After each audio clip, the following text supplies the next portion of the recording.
Eldridge, a town where time moved slow, nestled deep within a valley, guarded by towering pines.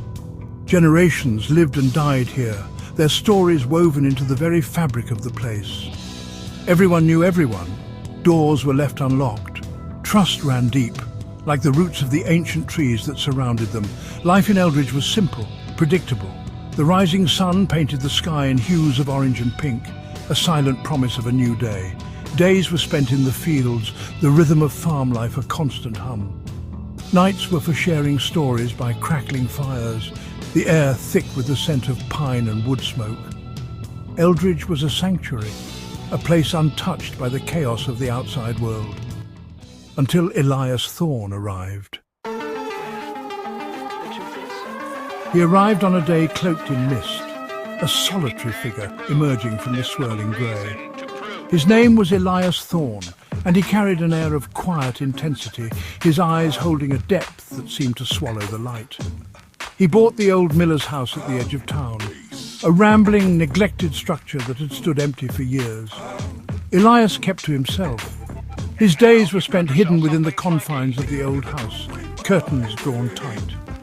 At night, he would venture into the surrounding woods, his tall, gaunt figure swallowed by the shadows of the trees. His arrival sparked whispers.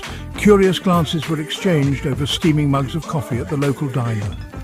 Who was this stranger who chose to live in the shadows? What secrets did he hide?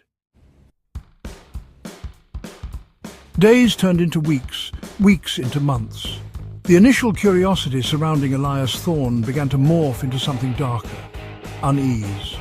A string of unsettling events plagued the town, casting a pall over the once peaceful atmosphere.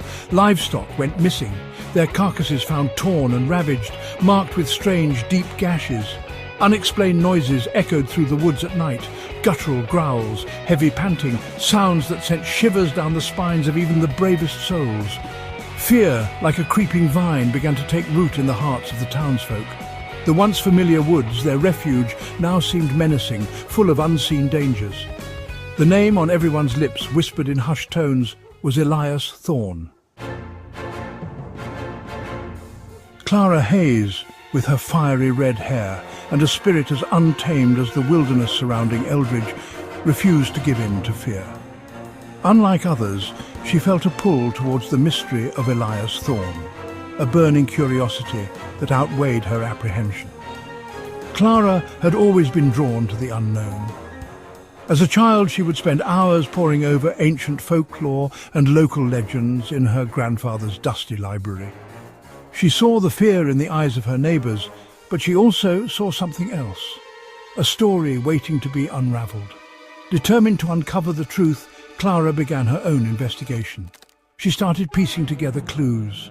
The timing of Elias's arrival, the strange occurrences, the whispers of ancient legends that spoke of creatures lurking in the shadows. The enigma of Elias, unveiling the past. Clara's investigation led her to the town archives, a treasure trove of dusty records and forgotten histories. She immersed herself in the yellowed pages, searching for any mention of Elias Thorne or anything that could explain the unsettling events plaguing Eldridge.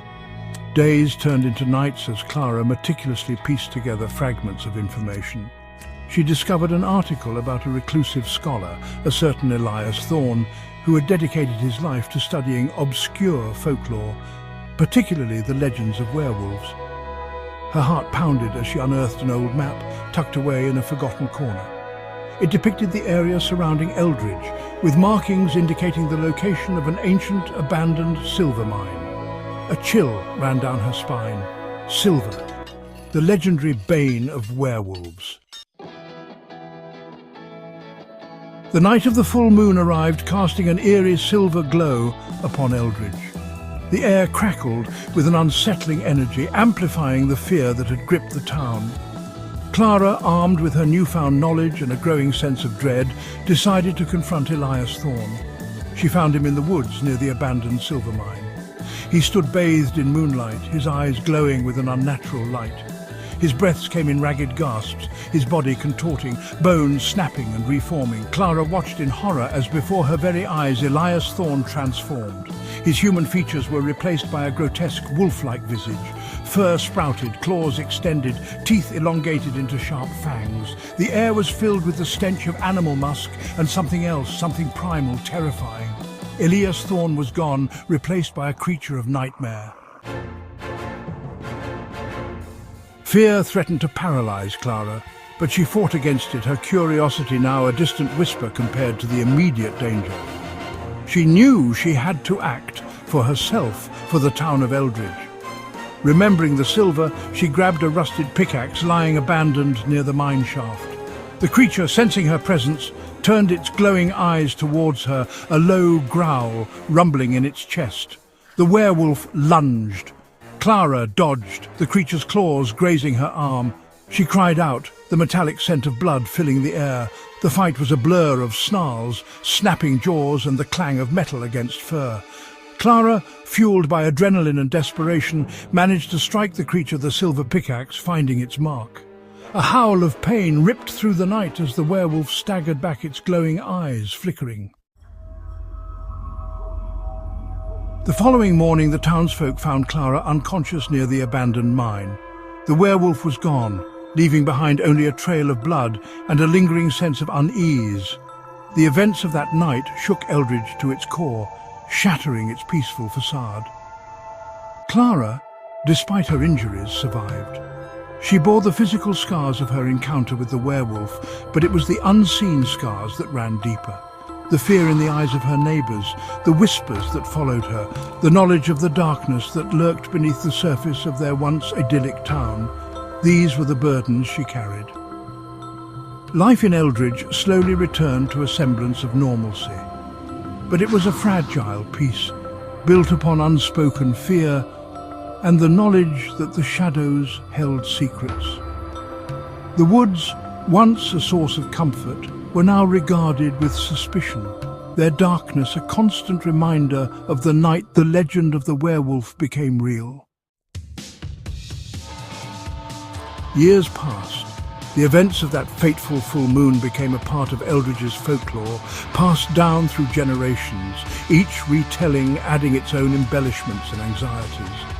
The name Elias Thorne became synonymous with the beast, a cautionary tale whispered to keep children close and the darkness at bay. Clara Hayes, forever changed by her encounter, became a protector of sorts, a keeper of the town's dark secret. She dedicated her life to studying the lore of werewolves, seeking to understand the creature that had terrorized her town, hoping to prevent such an event from ever happening again. But the legend of the Eldridge werewolf refused to die. It lingered in the shadows, in the rustling leaves of the surrounding woods, in the fearful glances exchanged under the silver glow of the full moon. For in a town haunted by its past, some stories refuse to stay buried. And some secrets have a way of resurfacing when least expected, to remind everyone that the line between myth and reality is often blurred, especially in the eerie silence of a town like Eldridge.